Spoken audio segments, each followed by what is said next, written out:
Bonsoir à tout le monde. Aujourd'hui, nous allons étudier un nouveau chapitre de physique-chimie, tout particulièrement un chapitre de chimie intitulé Électrolyse et synthèse de l'eau. N'oubliez pas que la Bacadémie est une école que vous avez toujours avec vous. Et en passant, abonnez-vous à la chaîne YouTube.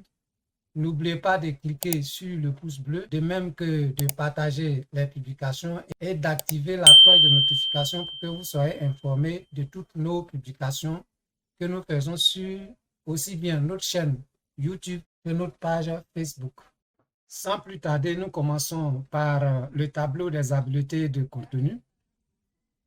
À la fin de cette leçon portant sur l'électrolyse et la synthèse de l'eau, vous devez être capable de réaliser la décomposition de l'eau. Vous devez être capable d'identifier les gaz formés aux électrodes. Vous devez être capable d'écrire l'équation bilan de la réaction. Vous devez être capable de réaliser la synthèse de l'eau. Vous devez être capable de connaître le produit de la réaction chimique. Vous devez être capable d'écrire l'équation bilan de la réaction chimique. Et vous devez être capable de déterminer les volumes des gaz formés aux électrodes.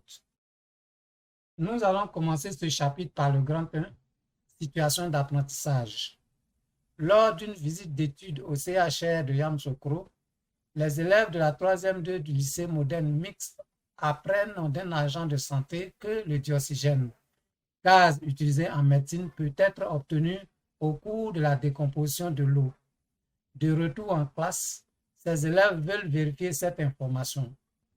Ils entreprennent avec l'aide de leur professeur de réaliser l'électrolyse de l'eau et d'identifier les produits formés et d'écrire son équation bilan. Grand 2, nous passons au contenu de la leçon. Rappel. L'atome est la plus petite particule de la matière qui puisse exister. Exemple, nous avons l'atome d'oxygène qui a pour symbole O, l'atome d'hydrogène qui a pour symbole H, l'atome de carbone qui a pour symbole C. Une molécule est un assemblage ordonné de 2 ou plusieurs atomes. Exemple, molécule d'eau, de formule H2O, molécule de dioxyde de carbone, de formule CO2.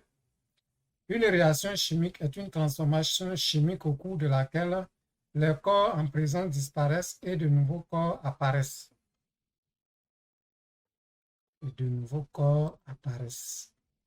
Donc, on va ajouter apparaissent.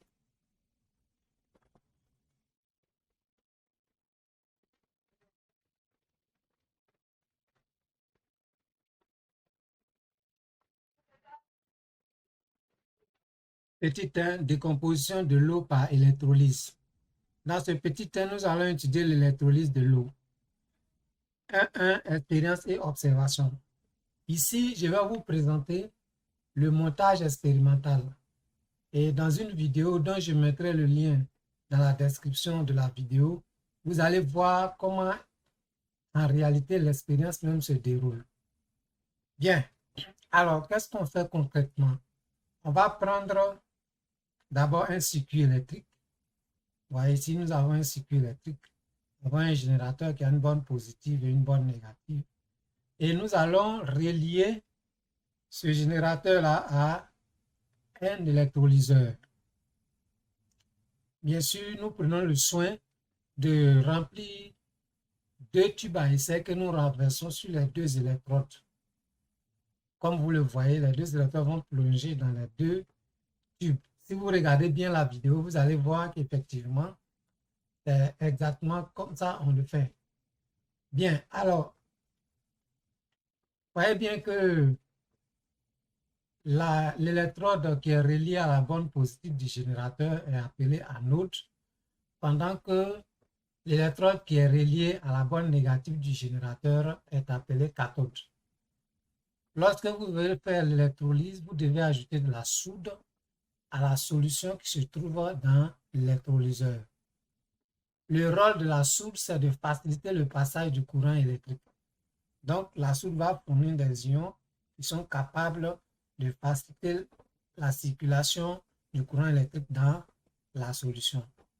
Au bout de quelques minutes, vous allez voir que des gaz vont se former dans les tubes.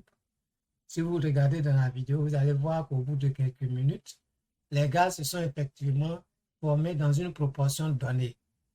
Et cette proportion est telle que le gaz qui se forme à la borne négative du générateur, c'est-à-dire à la cathode, a un volume qui est le double du volume de gaz qui se forme à l'anode. Et le gaz qui se forme à la borne négative du générateur est appelé le dihydrogène, pendant que le gaz qui se forme à la borne positive du générateur est appelé dioxygène. Donc vous avez là l'expérience de l'électrolyse de l'eau qui est schématisée. Vous avez des tubes à essai, du dioxygène, du dihydrogène, un électrolyseur, l'eau dans laquelle on a ajouté de la soude. Nous avons l'anode qui est reliée à la borne positive du générateur, la cathode qui est reliée à la borne négative du générateur, l'interrupteur et une lampe témoin. Bien sûr, le générateur est un générateur à courant continu. Donc, si vous utilisez le courant du secteur, vous êtes obligé de prendre un générateur qui adapte, qui transforme le courant alternatif en courant continu, afin que nous puissions observer cette proportion de gaz formé aux électrodes. Bien, donc j'ai fini mon commentaire à moi. On va quand même lire quelques commentaires qui sont écrits en bas du schéma. On dit 1. Avant l'ajout de la soude, il se dégage moins de gaz aux électrodes. Donc, ça veut dire que l'ajout de la soude est le bienvenu. 2. Après l'ajout de la soude, il se dégage plus de gaz aux électrodes. Bon, vous voyez. Donc, cela veut dire que le rôle de la soude est d'augmenter la conductivité électrique de l'eau. Je l'avais dit plus tôt. Donc, la soude va contribuer à faciliter le passage du courant électrique dans la solution qui est l'eau.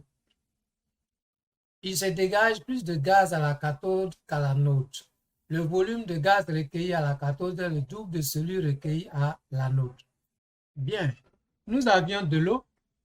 Nous venons de dire que lorsque nous faisons l'électrolyse, l'eau se décompose et nous obtenons à chaque électrode une certaine quantité de gaz formé.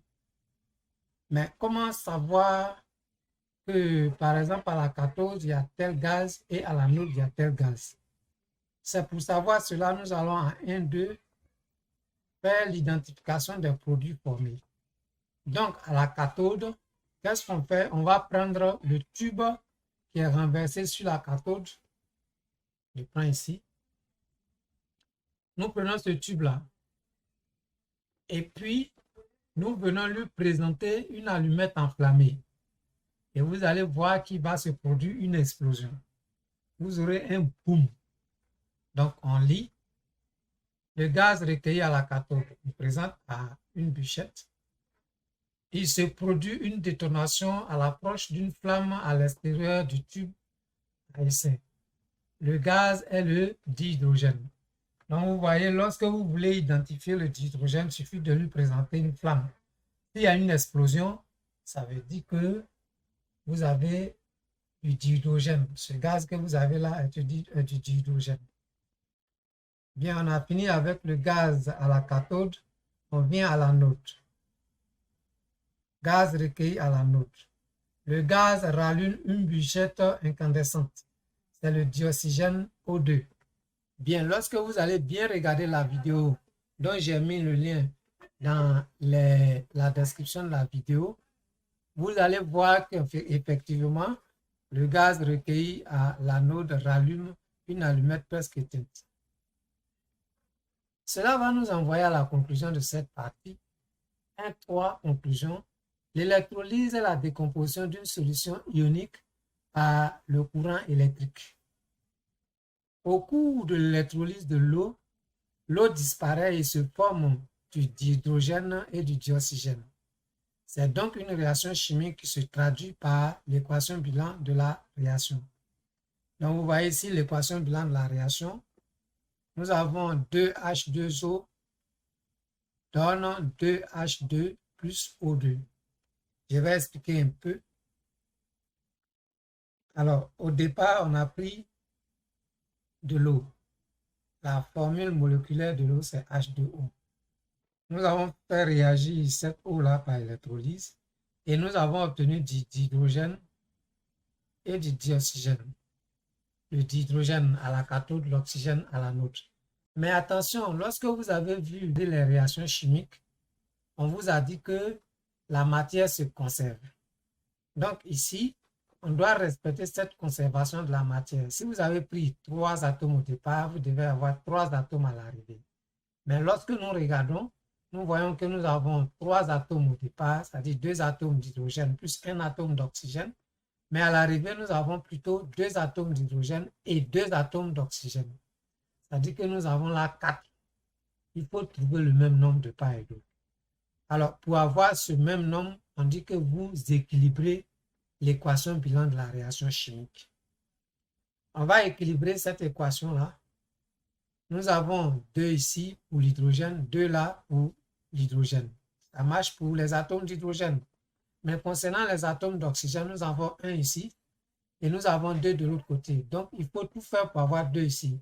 On va multiplier tout l'ensemble par 2. C'est-à-dire hydrogène et oxygène y compris, multiplié par 2.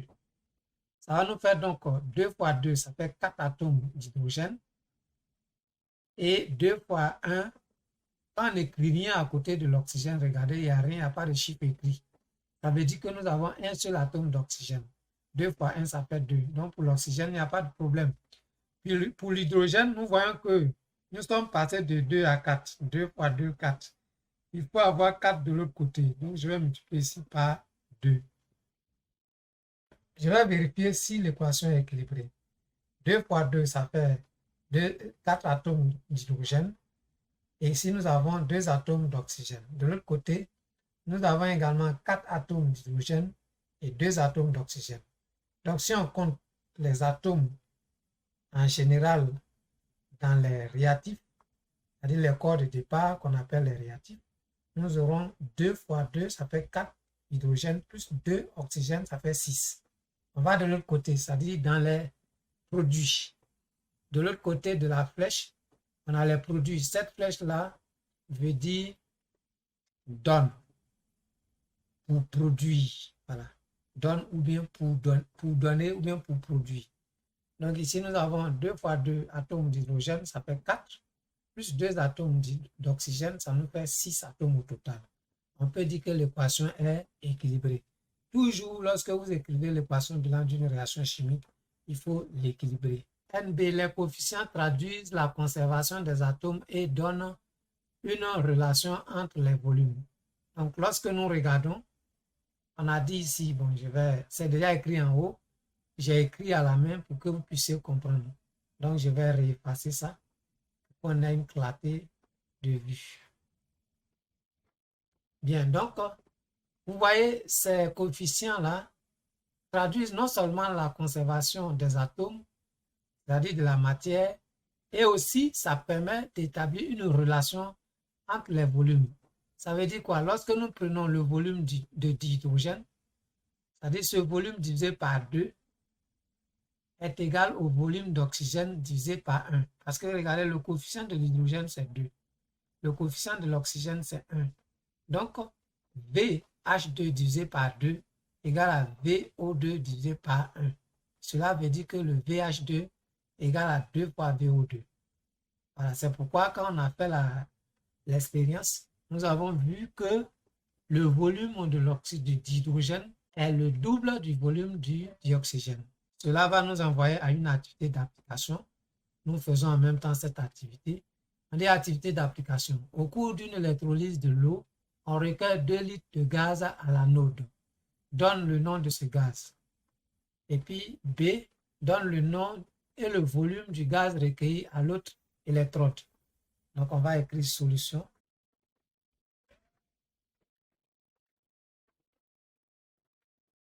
Petit a, le gaz formé à l'anode est le dioxygène. Le gaz formé à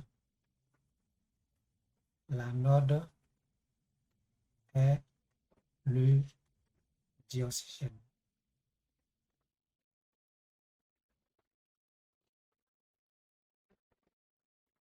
l'oxyde de dioxygène, sa formule c'est O2. On va mettre ça en parenthèse.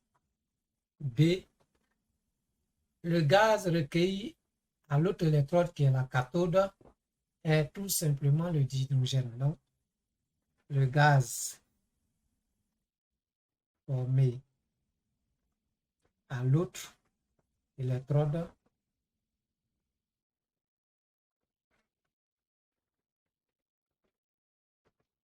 est le dihydrogène.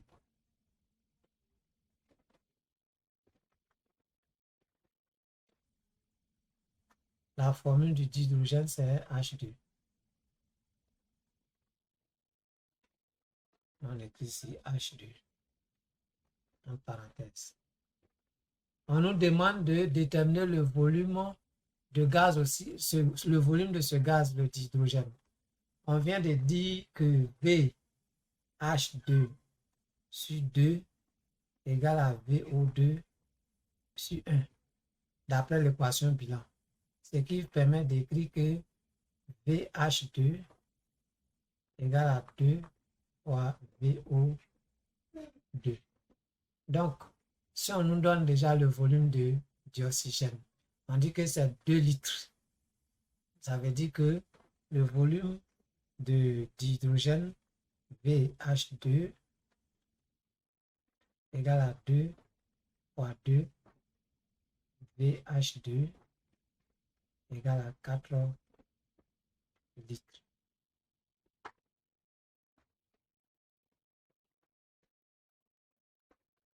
Voilà, donc on obtient 4 litres de d'hydrogène.